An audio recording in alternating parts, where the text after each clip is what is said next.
छत्तीसगढ़ में की जा रही समर्थन मूल्य से अधिक पर धान की खरीदी।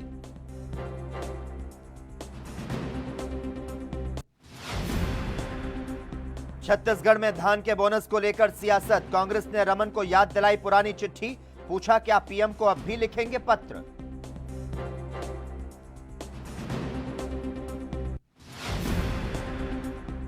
संन्यास की अटकलों पर बोले मध्य प्रदेश के पूर्व सीएम कमलनाथ, कहा मैं दिल्ली नहीं जाऊंगा, मध्य प्रदेश में रहूंगा, पार्टी जो जिम्मेदारी देगी वह स्वीकार्य।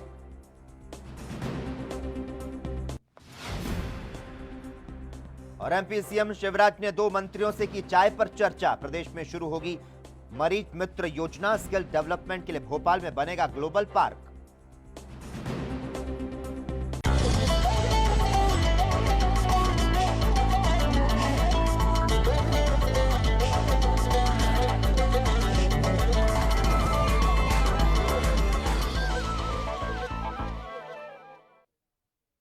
नमस्कार, स्वर्णिम मध्य प्रदेश छत्तीसगढ़ में आपका स्वागत है और मैं हूं आपके साथ लोकेश जगवानी।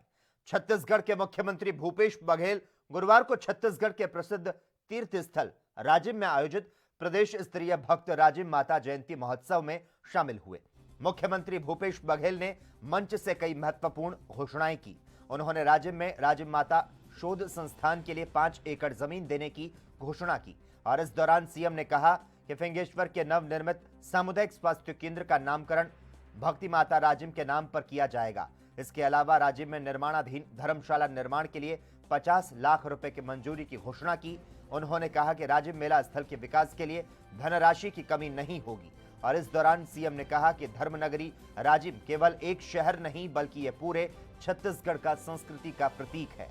उन्होंने कहा कि यहाँ केवल 3 नदियों का ही संगम नहीं होता बल्कि सांस्कृतिक संगम भी होता है। पूरे छत्तीसगढ़ के साथ साथ ओडिशा, महाराष्ट्र के लोग भी राजिम पहुंचते हैं।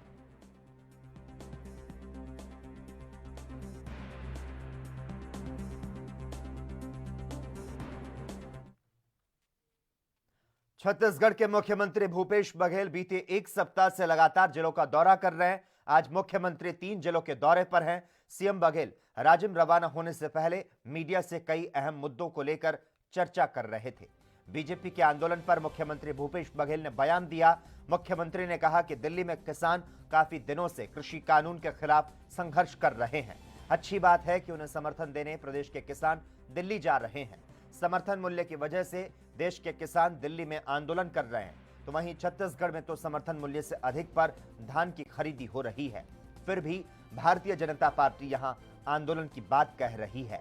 मीडिया से चर्चा के दौरान सीएम भूपेश बघेल ने कर्मचारियों के वेतन वृद्धि पर बयान दिया और कहा कि यह बात उन शिक्षा कर्मियों के संबंध में कही है जिनका अभी संविलियन हुआ है।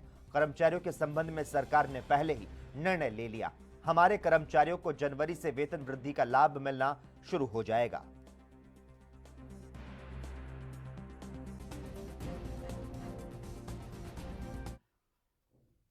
छत्तीसगढ़ में धान के बोनस को लेकर एक बार फिर से सियासत गर्म है। कांग्रेस ने पूर्व मुख्यमंत्री डॉक्टर रमन सिंह को उनकी एक पुरानी चक्की की याद दिलाई, जिसमें रमन ने धान पर बोनस देने की मांग की थी और इस चिट्ठी को ट्विटर पर टैग करते हुए कांग्रेस ने डॉक्टर रमन से पूछा कि क्या वे एक बार फिर प्रधानमंत्री नरेंद्र मोदी को इस तरह का पत्र लिखेंगे।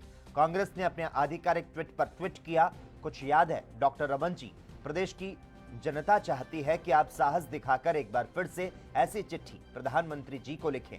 आपको बता दें, डॉक्टर रमन ने तत्कालीन केंद्रीय खाद्य मंत्री रामविलास पासवान को पत्र लिखा था, जिसमें इस बात का जिक्र किया था कि प्रोत्साहन राशि राज्य सरकार अपने संसाधन से देगी। राज्य सरकार को धान पर बोनस देने की अनुमति प्रदान की जाए। इस पत्र के बाद 2 साल के लिए केंद्र सरकार ने बोनस की अनुमति प्रदान की थी। उन्होंने उस समय यह भी मांग की थी कि धान खरीदी को लेकर समर्थन मूल्य के नीतिगत निर्णय को ना लिया जाए।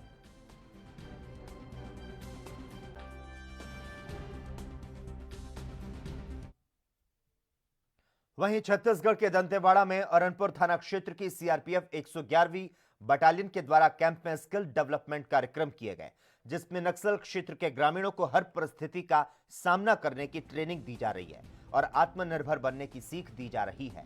सीआरपीएफ के द्वारा नक्सल प्रभावित गांव के युवाओं को वाहन चलाना, महिलाओं को सिलाई मशीन सिखाना और सीमेंट टाइल्स बनाना जैसे कई स्वावलंबी कार्यक्रम में प्रशिक्षण दिया जा रहा है। जिससे नक्सल क्षेत्र के ग्रामीण प्रशासन के साथ विकास में अपनी सहभागिता निभा सके और नक्सल मुक्त अभियान में ये ग्रामीण अपनी भूमिका अदा कर सके।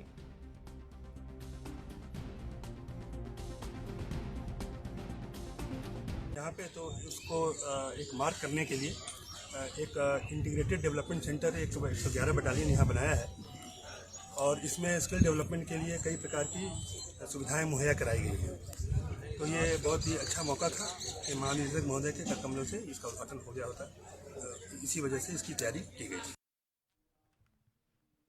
मध्य प्रदेश के रीवा में पंचायत में बढ़ते भ्रष्टाचार को देखते हुए जिला पंचायत सीईओ के द्वारा कार्रवाई की गई।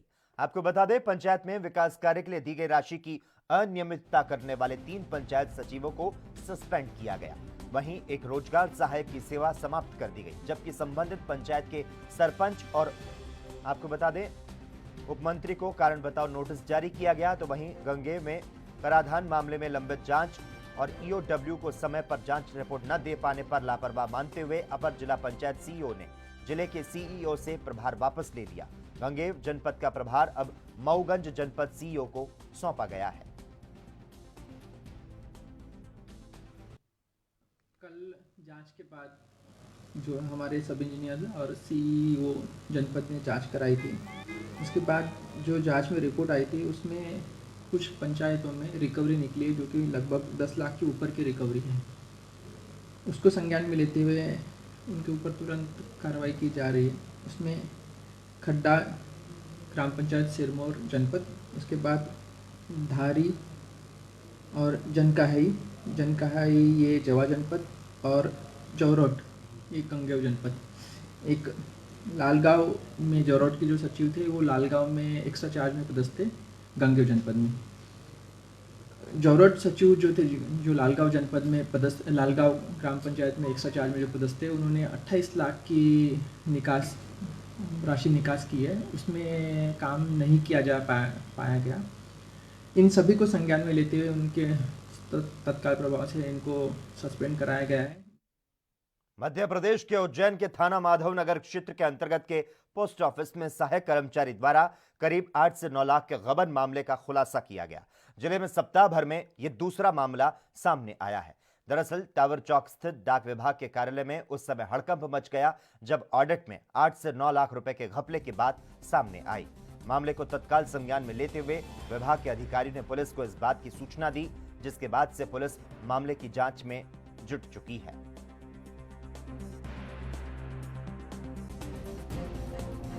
डिपार्टमेंट ऑफ पोस्ट डाक विभाग के द्वारा थाना माधवनगर में एक लिखित रिपोर्ट प्रस्तुत की गई, जिसमें एक आरोप लगाया गया कि उनका जो ऑडिट हुआ है उसमें लगभग 8 से 9 लाख का गबन किया गया है और उसमें एक उनका जो सहायक है उनके ऊपर आरोप लगाए गए हैं।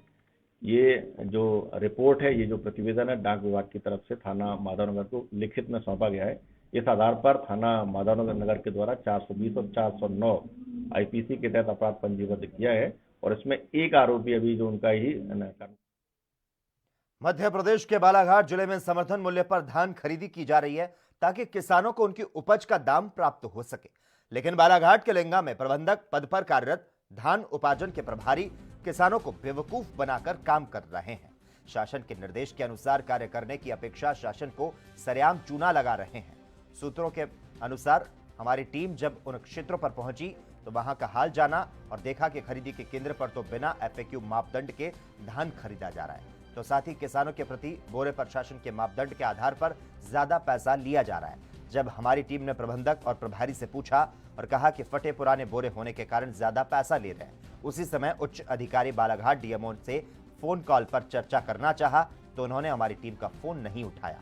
इससे साफ समझ में आता है कि या तो धान खरीदी में उच्च अधिकारी की मिलीभगत से अन्नदाता को ठगा जा रहा है, तो साथ ही बिचौलियों से खरीदी करते हुए शासन को चूना लगाया जा रहा है।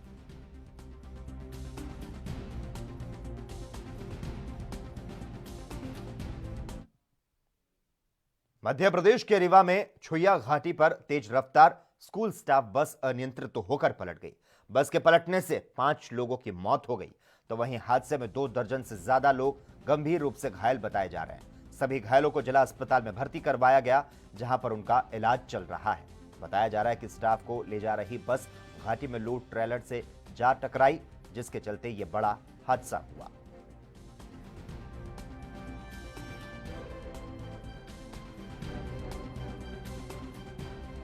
तो आपको बता दें, इस हादसे में 5 लोगों की जान जा चुकी है। मध्य प्रदेश के रीवा में छुइया घाटी पर तेज रफ्तार स्कूल स्टाफ बस अनियंत्रित होकर पलट गई और बस के पलटने से 5 लोगों की मौत हो गई। तो वहीं इस हादसे में 2 दर्जन से ज्यादा लोग गंभीर रूप से घायल बताए जा रहे हैं। सभी घायलों को जिला अस्पताल में भर्ती करवाया गया, जहां उनका इलाज चल रहा है। बताया जा रहा है कि स्टाफ को ले जा रही बस घाटी में लोड ट्रेलर से जा टकराई, जिसके चलते यह बड़ा हादसा हुआ।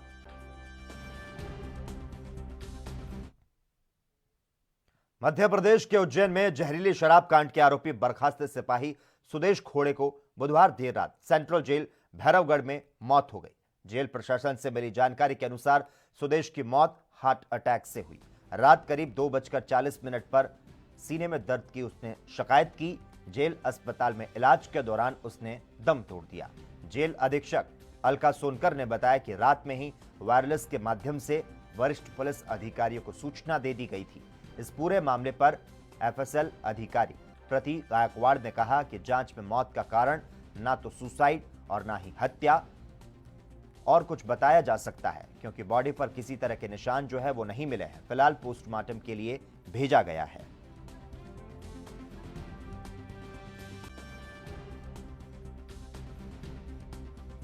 तो मध्य प्रदेश के उज्जैन में जहरीली शराब कांड के आरोपी बर्खास्त सिपाही सुदेश खोड़े की बुधवार देर रात सेंट्रल जेल भैरवगढ़ में मौत हो गई। जेल प्रशासन से मिली जानकारी के अनुसार सुदेश की मौत हार्ट अटैक से हुई। रात करीब 2:40 पर उसने सीने में दर्द की शिकायत की थी। जेल अस्पताल में इलाज के दौरान उसने दम तोड़ दिया। और तो वहीं जेल अधीक्षक अलका सोनकर ने यह बताया कि रात में ही वायरलेस के माध्यम से वरिष्ठ पुलिस अधिकारियों को इस बात की सूचना दे दी गई थी।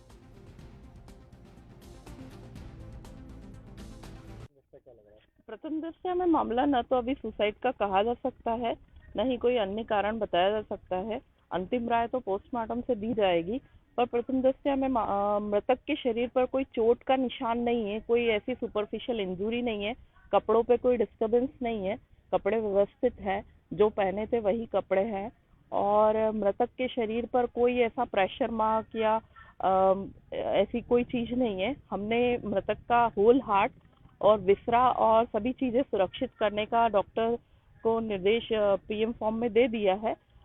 उसके उपरांत पीएम मध्य प्रदेश का यह मामला, जहां पर उज्जैन में जहरीली शराब कांड के आरोपी बर्खास्त सिपाही सुदेश खोड़े की बुधवार देर रात सेंट्रल जेल भैरवगढ़ में मौत हो गई है। जेल प्रशासन से जानकारी के अनुसार सुदेश की मौत हार्ट अटैक से हुई है।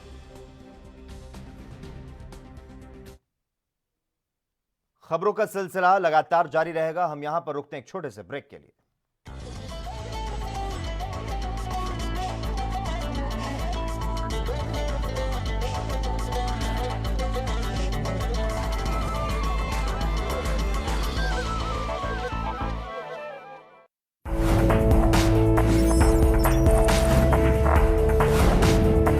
कम ब्रेक और ज्यादा खबरों के साथ देखिए ANP news in channel number पर।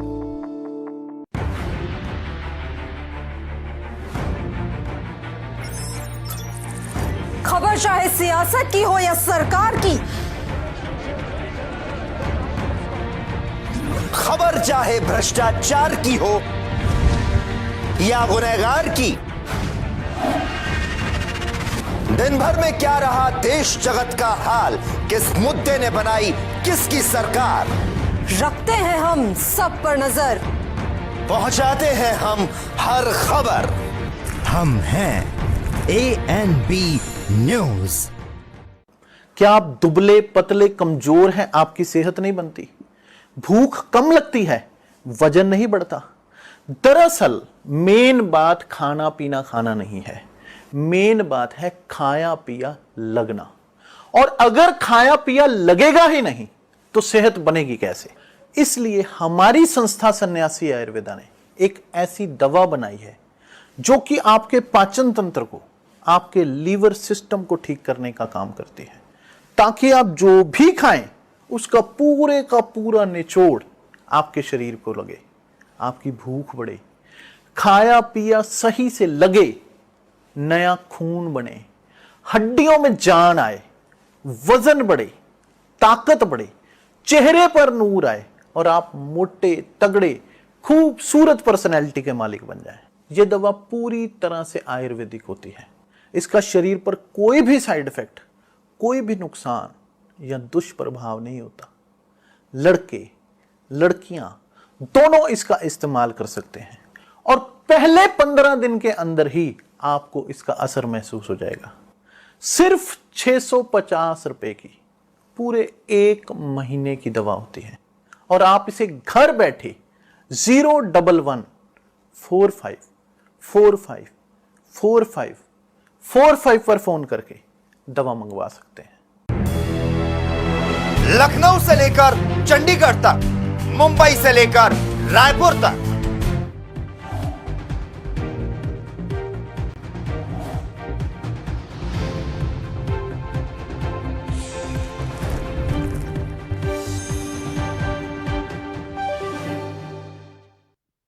ब्रेक के बाद एक बार फिर से आपका स्वागत है। देश में कोरोना टीकाकरण अभियान की शुरुआत से पहले केंद्रीय स्वास्थ्य मंत्री डॉक्टर हर्षवर्धन ने सभी प्रदेशों के स्वास्थ्य मंत्रियों से वीडियो कॉन्फ्रेंसिंग के जरिए बात की और इस दौरान डॉक्टर हर्षवर्धन ने कहा कि हमें पहले अपने कोविड योद्धाओं की सराहना करनी चाहिए।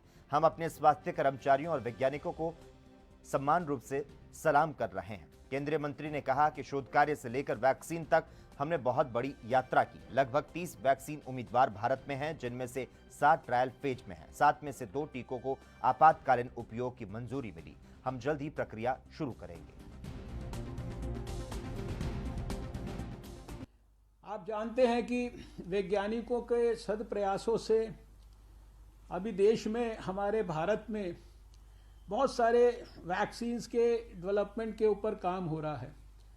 अगर मैं नंबर की बात करूं तो अलग अलग स्थानों पर, चाहे वो इंडस्ट्री हो, चाहे वो एकेडमिक इंस्टीट्यूशंस हो, यूनिवर्सिटीज़ हो, वहाँ पर सब जगह पर मिलाकर करीब 30 जो है वैक्सीन के कैंडिडेट्स खाली भारत में हैं।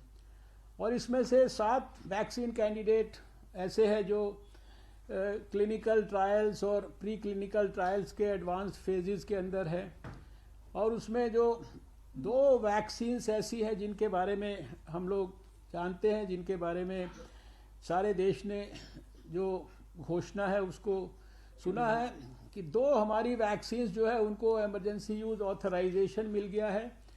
और उन वैक्सीन्स को देश की, समाज के लोगों की कोविड से सुरक्षा के लिए उन वैक्सीन्स का इस्तेमाल करने की स्टेज के अंदर हम सब लोग आज आकर खड़े हो गए हैं। और कुछ ही समय के बाद हम लोग यह सारी।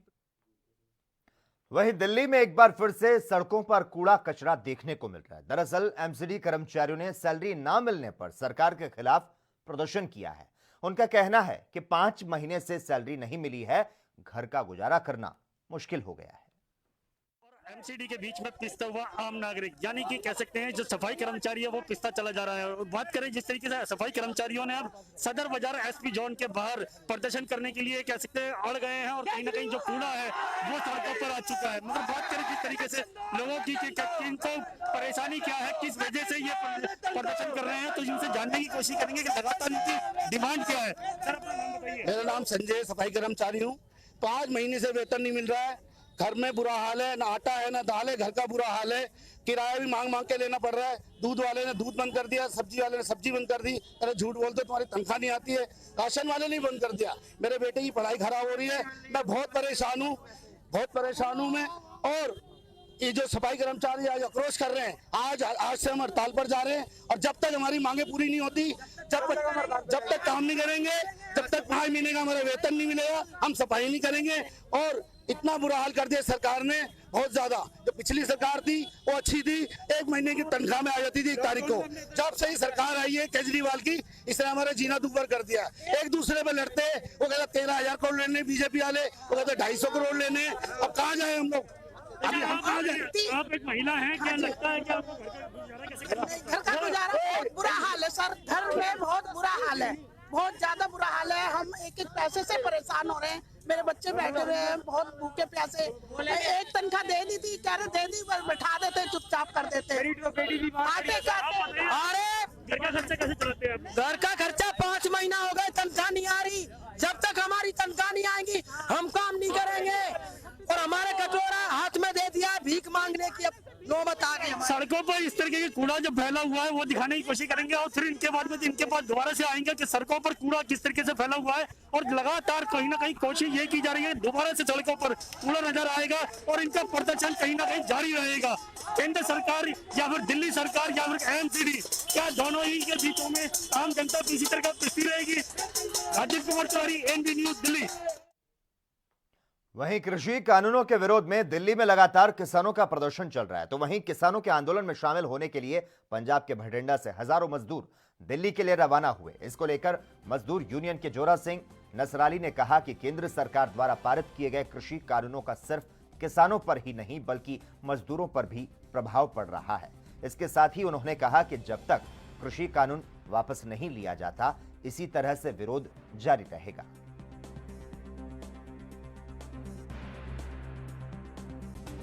ਅਸੀਂ ਕਿਸਾਨ ਸੰਘਰਸ਼ ਸਮਰਥਨ ਕਮੇਟੀ ਵੱਲੋਂ ਸ਼ਹਿਰ ਦੀਆਂ ਜਿੰਨੀਆਂ ਮੁਲਾਜ਼ਮ ਜਥੇਬੰਦੀਆਂ ਜਾਂ ਜਿਹੜੀਆਂ ਸੰਸਥਾਵਾਂ ਉਹਨਾਂ ਵੱਲੋਂ ਲਗਾਤਾਰ ਕਿਸਾਨੀ ਸੰਘਰਸ਼ ਦੀ ਹਮਾਇਤ ਦੇ ਵਿੱਚ ਅਸੀਂ ਸਹਿਯੋਗ ਕਰਦੇ ਰਹੇ ਹਾਂ। ਅੱਜ ਪੰਜਾਬ ਦੇ ਵਿੱਚੋਂ ਵੱਡੀ ਪੱਧਰ ਤੇ ਖੇਤ ਮਜ਼ਦੂਰ ਆ ਜਿਹੜੀ ਕਿਸਾਨਾਂ ਦੀ ਹਮਾਇਤ ਤੇ ਗਏ ਆ, ਉਹ ਖੇਤ ਮਜ਼ਦੂਰ ਆ ਜਿਹੜੇ ਮੈਨ ਪਾਵਰ ਦੇ ਤੌਰ ਤੇ ਤਾਂ ਭੁਗਤਾ ਸਕਦੇ ਆ, ਪਰੰਤੂ ਉਹਨਾਂ ਦੀਆਂ ਜੇਬਾਂ ਦੀ ਹਾਲਤ ਆ ਜਿਹੜੀ ਇੰਨੀ ਨਹੀਂ ਕਿ ਉਹ ਐਡੇ ਖਰਚੇ ਕਰਕੇ ਜਾ ਸਕਣ। ਅਸੀਂ ਕਿਸਾਨ ਸੰਘਰਸ਼ ਸਮਰਥਨ ਕਮੇਟੀ ਵੱਲੋਂ ਉਹਨਾਂ ਨੂੰ 1 ਲੱਖ ਰੁਪਏ ਦਾ ਜਿਹੜਾ ਅੱਜ ਮਾਲੀ ਸਹਾਇਤਾ ਮਜ਼ਦੂਰਾਂ ਨੂੰ ਦਿੱਤੀ ਆ ਤਾਂ ਜੋ ਆਪਣਾ ਖਰਚਾ ਉੱਥੇ। वहीं पंजाब के पटियाला में कृषि कानून को लेकर किसानों ने ऐलान किया कि एक्सप्रेस हाईवे बनाने के अंतर्गत आने वाले जमीन को किसान नहीं देंगे। किसानों का कहना है कि 265 के करीब गांव पड़ते हैं, उनकी जमीन हाईवे बनाने के अंतर्गत आती है। कृषि कानून के विरोध में वो जमीन नहीं देंगे। इसके साथ ही किसानों ने कहा कि सरकार जमीन के हिसाब से पैसा नहीं दे रही है।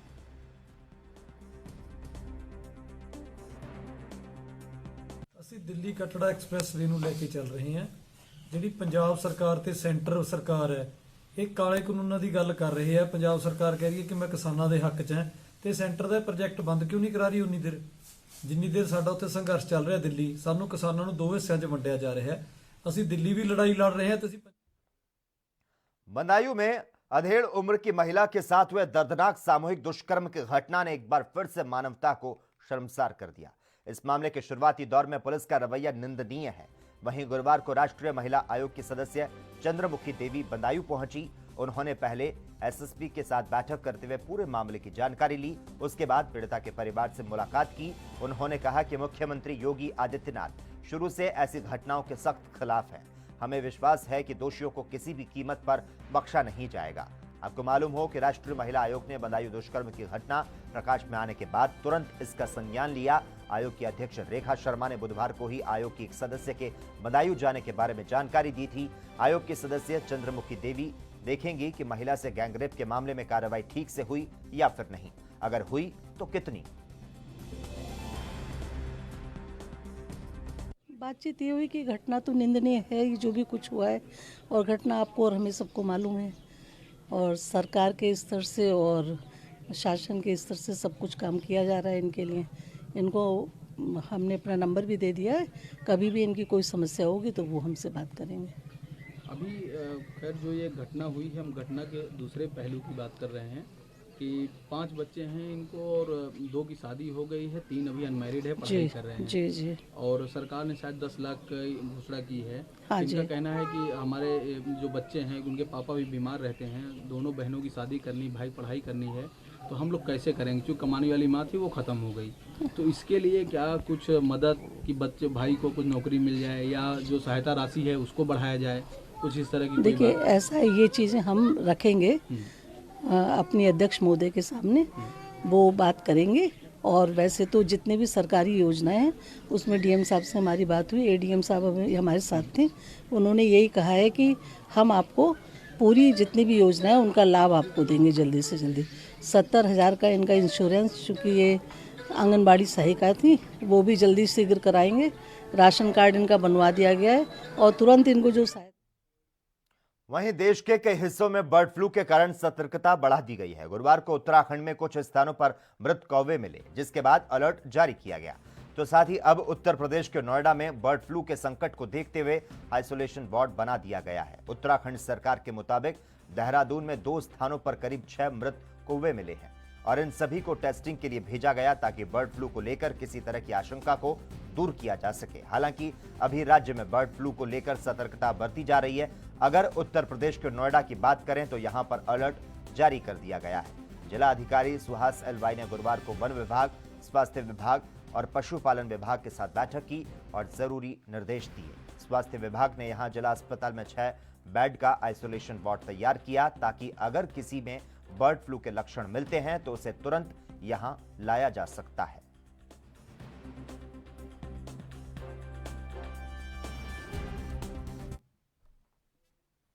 और इसी के साथ ही इस वक्त के बुलेटिन में बस इतना ही। तमाम अहम खबरों के लिए लगातार आप जुड़े रहिए एएनबी न्यूज के साथ।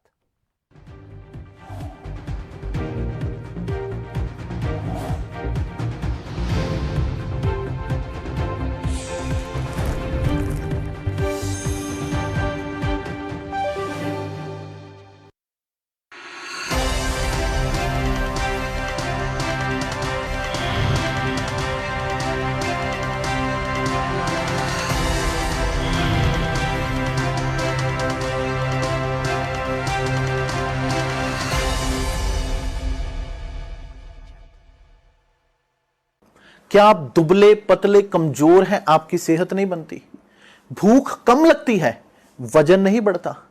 दरअसल मेन बात खाना पीना खाना नहीं है, मेन बात है खाया पिया लगना। और अगर खाया पिया लगेगा ही नहीं तो सेहत बनेगी कैसे? इसलिए हमारी संस्था सन्यासी आयुर्वेदा ने एक ऐसी दवा बनाई है जो कि आपके पाचन तंत्र को, आपके लीवर सिस्टम को ठीक करने का काम करती है, ताकि आप जो भी खाएं उसका पूरे का पूरा निचोड़ आपके शरीर को लगे, आपकी भूख बढ़े,